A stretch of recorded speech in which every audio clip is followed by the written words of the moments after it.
ನ್ಯಾಯಾಲಯದಲ್ಲಿ ತಾವೇ ವಾದವನ್ನ ಮಂಡಿಸಿದ ಪಶ್ಚಿಮ ಬಂಗಾಳ ಸಿಎಂ.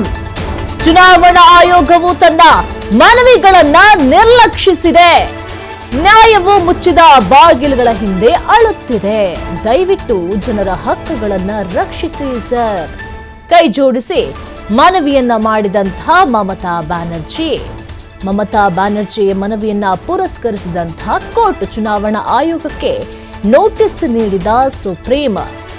ಸರ್, ನೋಟಿಸ್ ಕಳಿಸುವಾಗ ಜಾಗರೂಕರಾಗಲು ಹೇಳಿದೆ. ಸಿಜೆಐ ಸೂರ್ಯಕಾಂತ್ ನ್ಯಾಯಮೂರ್ತಿಗಳಾದಂಥ ಜೋಯಲ್ಯಾ ಬಾಗ್ಚಿ, ನ್ಯಾಯಮೂರ್ತಿ ವಿಎಂ ಪಂಚೋಲಿ ಅವರನ್ನ ಒಳಗೊಂಡಂಥ ಪೀಠ ಅದು. ಚುನಾವಣಾ ಆಯೋಗಕ್ಕೆ ಸುಪ್ರೀಂ ನೋಟಿಸ್ ಅನ್ನ ಕೊಟ್ಟಿರುವಂತಹದ್ದು. ಸುಪ್ರೀಂನಲ್ಲಿ ಮಮತಾ ಬ್ಯಾನರ್ಜಿ ವಾದವನ್ನ ಮಾಡಿದ್ದಾರೆ. ಸರ್, ಪ್ರಶ್ನಿಸಿ ಅರ್ಜಿಯನ್ನ ಸಲ್ಲಿಸಿರುವಂತಹ ದೀದಿ ನ್ಯಾಯಮೂರ್ತಿಗಳಾದಂಥ ಜೋಯಲ್ಮಾ ಬಾಜ್ಕಿ, ನ್ಯಾಯಮೂರ್ತಿ ವಿಎಂ ಪಂಚೋಲಿ ಅವರನ್ನ ಒಳಗೊಂಡಂತಹ ಪೀಠ ಅದು. ಆಯೋಗವು ತನ್ನ ಮನವಿಗಳನ್ನ ನಿರ್ಲಕ್ಷ್ಯ ಮಾಡಿದೆ. ನ್ಯಾಯವು ಮುಚ್ಚಿದ ಬಾಗಿಲುಗಳ ಹಿಂದೆ ಅಳುತ್ತಾ ಇದೆ. ದಯವಿಟ್ಟು ಜನರ ಹಕ್ಕುಗಳನ್ನ ರಕ್ಷಿಸಿ ಸರ್ ಅಂತ ಹೇಳಿ ಮನವಿಯನ್ನ ಮಾಡಿಕೊಂಡಿದ್ದಾರೆ. ಹಾಗಾದ್ರೆ ದೀದಿ ವಾದ ಹೇಗಿತ್ತು ಅನ್ನೋದನ್ನ ನೋಡೋದಾದ್ರೆ, ನ್ಯಾಯವು ಮುಚ್ಚಿದ ಬಾಗಿಲುಗಳ ಹಿಂದೆ ಅಳ್ತಾ ಇದೆ. ದಯವಿಟ್ಟು ಜನರ ಹಕ್ಕುಗಳನ್ನ ರಕ್ಷಿಸಿ ಸರ್. ಸಮಸ್ಯೆ ಏನಂದ್ರೆ, ನಮಗೆ ಎಲ್ಲಿಯೂ ಕೂಡ ನ್ಯಾಯ ಸಿಗೋದಿಲ್ಲ. ಚುನಾವಣಾ ಆಯೋಗವು ತನ್ನ ಮನವಿಯನ್ನ ನಿರ್ಲಕ್ಷ್ಯ ಮಾಡಿದೆ. ನಾನು ಚುನಾವಣಾ ಆಯೋಗಕ್ಕೆ 6 ಬಾರಿ ಪತ್ರವನ್ನ ಬರೆದಿದ್ದೇನೆ. ಆದ್ರೆ ಆಯೋಗದಿಂದ ಇನ್ನೂ ಯಾವುದೇ ಉತ್ತರ ಇದುವರೆಗೂ ಕೂಡ ಬಂದಿಲ್ಲ. 6 ಬಾರಿ ಮನವಿಯನ್ನು ಮಾಡ್ಕೊಂಡಿದ್ದೇನೆ ನಾನು. ಬ್ಯಾನರ್ಜಿ ಅವರ ಮನವಿ ನಿಜ ಅಂತ ಹೇಳಿ ಕೋರ್ಟ್ ಕೂಡ ಒಪ್ಕೊಂಡಿತ್ತು. ಪ್ರತಿಯೊಂದು ಸಮಸ್ಯೆಗೂ ಕೂಡ ಪರಿಹಾರವಿದೆ ಅಂತ ಹೇಳಿ ಭರವಸೆಯನ್ನು ಕೂಡ ನೀಡಿತ್ತು ಅಂತ ಹೇಳಿ ವಾದವನ್ನ ಮಾಡಿದ್ದಾರೆ.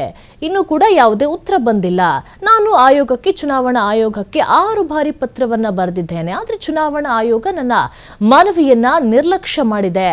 ಈಗ ಸಮಸ್ಯೆ ಏನಂತ ಹೇಳಿದ್ರೆ, ನಮಗೆ ಎಲ್ಲಿಯೂ ಕೂಡ ನ್ಯಾಯ ಸಿಗ್ತಾ ಇಲ್ಲ.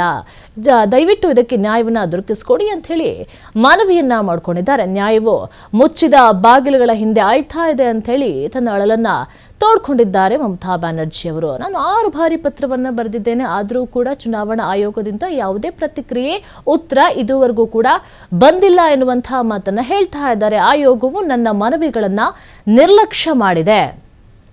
ದಯವಿಟ್ಟು ಜನರ ಹಕ್ಕುಗಳನ್ನ ರಕ್ಷಿಸಿ ಸರ್. ಇಲ್ಲಿ ಸಮಸ್ಯೆ ಏನಾಗಿದೆ ಅಂತ ಹೇಳಿದ್ರೆ, ನಮಗೆ ಎಲ್ಲಿಯೂ ಕೂಡ ನ್ಯಾಯ ಸಿಗ್ತಾ ಇಲ್ಲ. ಚುನಾವಣಾ ಆಯೋಗವು ತನ್ನ ಮನವಿಯನ್ನ ನಿರ್ಲಕ್ಷ್ಯ ಮಾಡಿದೆ. ನಾನು ಚುನಾವಣಾ ಆಯೋಗಕ್ಕೆ 6 ಬಾರಿ ಪತ್ರವನ್ನ ಬರೆದಿದ್ದೇನೆ. ಆದ್ರೆ ಇನ್ನೂ ಕೂಡ ಪತ್ರವನ್ನ ಬರೆದ್ರೂ ಕೂಡ ಯಾವುದೇ ಉತ್ತರ ಬಂದಿಲ್ಲ ಚುನಾವಣಾ ಆಯೋಗದಿಂದ. ಬ್ಯಾನರ್ಜಿಯವರ ಮನವಿ ನಿಜ ಅಂತ ಹೇಳಿ ಕೋರ್ಟ್ ಕೂಡ ಒಪ್ಕೊಂಡಿತ್ತು. ಪ್ರತಿಯೊಂದು ಸಮಸ್ಯೆಗೂ ಕೂಡ ಪರಿಹಾರವಂತ ಹೇಳಿ ಭರವಸೆಯನ್ನ ಕೂಡ ನೀಡಿದೆ.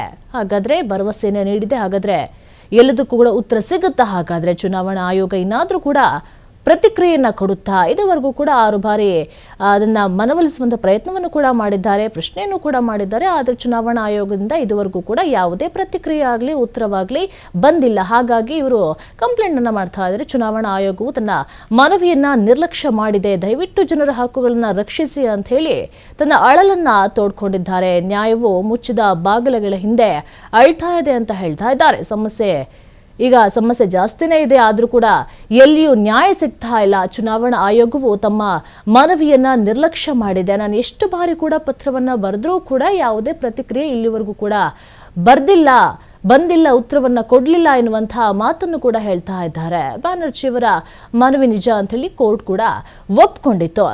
ನ್ಯಾಯವನ್ನ ಕೊಡ್ತೀವಿ ಅಂತ ಹೇಳಿ ಭರವಸೆಯನ್ನು ಕೂಡ ಕೊಟ್ಟಿದೆ.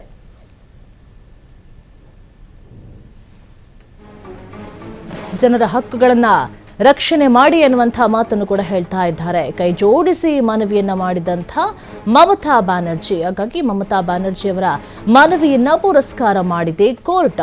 ಇಲ್ಲಿ ಕೂಡ ನ್ಯಾಯ ಸಿಗ್ತಾ ಇಲ್ಲ. ಏನಾದರೂ ಕೂಡ ನನಗೆ ನ್ಯಾಯ ಸಿಗುತ್ತಾ? ಚುನಾವಣಾ ಆಯೋಗವು ನಿರ್ಲಕ್ಷ್ಯ ಮಾಡ್ತಾ ಇದೆ. ಇದಕ್ಕೆ ಉತ್ತರ ಸಿಗಬೇಕು. ಚುನಾವಣಾ ಆಯೋಗ ಯಾಕೆ ಇಲ್ಲಿವರೆಗೂ ಕೂಡ ಯಾವುದೇ ಪ್ರತಿಕ್ರಿಯೆ ಆಗಲಿ ಉತ್ತರವನ್ನಾಗಲಿ ಕೊಡ್ಲಿಲ್ಲ ಅಂತೇಳಿ ಪ್ರಶ್ನೆಯನ್ನ ಮಾಡ್ತಾ ಇದ್ರೆ ತನ್ನ ಅಳಲನ್ನ ತೋಡ್ಕೊಂಡಿದ್ದಾರೆ.